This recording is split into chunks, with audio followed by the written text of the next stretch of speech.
I mean, I have often made this point on the pod before that in international football, having players who the manager trusts and who know the system is, of fundamental importance, and that is why managers like Gareth Southgate show loyalty to the same players over and over again, often irregardless of their form and the form of other players in their position. And when you consider the success that England have enjoyed in recent years, you can see the fruits of that. That said, I think this particular squad announcement has really stretched that, because you've got Kalvin Phillips, who's basically gone missing at Manchester City, Harry Maguire, who doesn't play for Manchester United unless literally every single defender is, on a treatment table somewhere. Jordan Henderson's in there as well, isn't he? Jordan, now playing in Saudi Arabia. Is he? Yeah, has that not come up?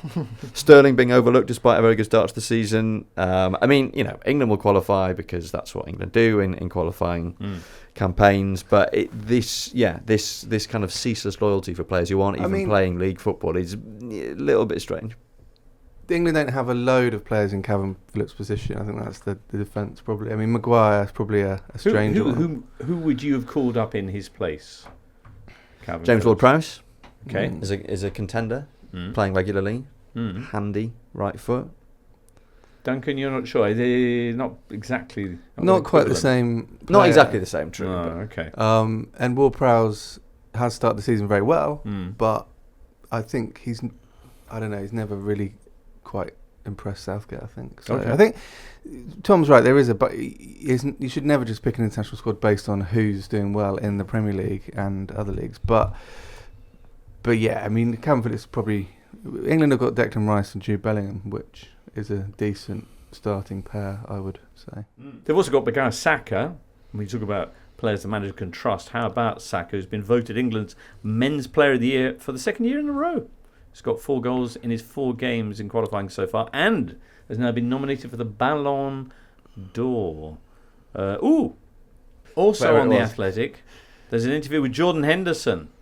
Might we see Jordan Henderson in action after that interview that he gave to David Ornstein and Adam Crafton that was so well received? Might we?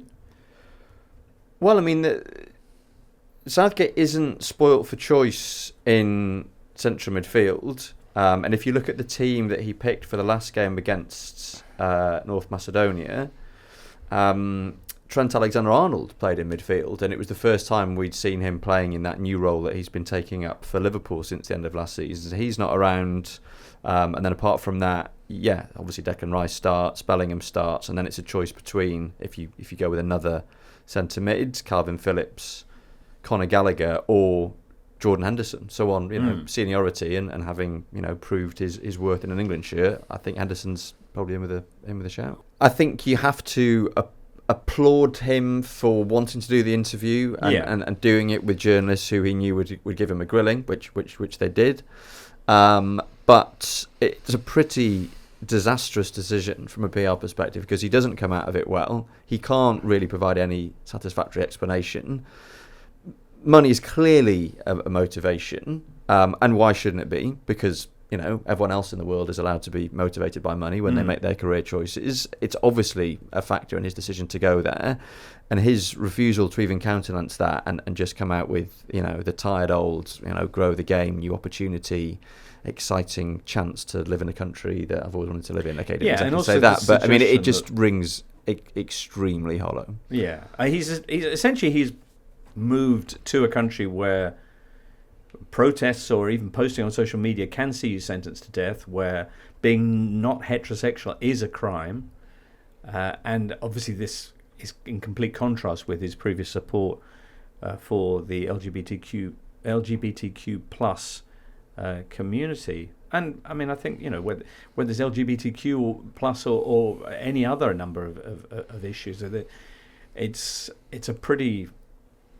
disastrous place in terms of human rights, but a lot of people are happy just to ignore that and go and play football, and that's their choice. But to suggest that it's not for money does seem extraordinary. I guess that's maybe, I mean, I don't want to get into the Hendo brain, but maybe that's what you have to tell yourself if you make a decision like that. Hello there. If you've enjoyed this video, why not subscribe to this channel?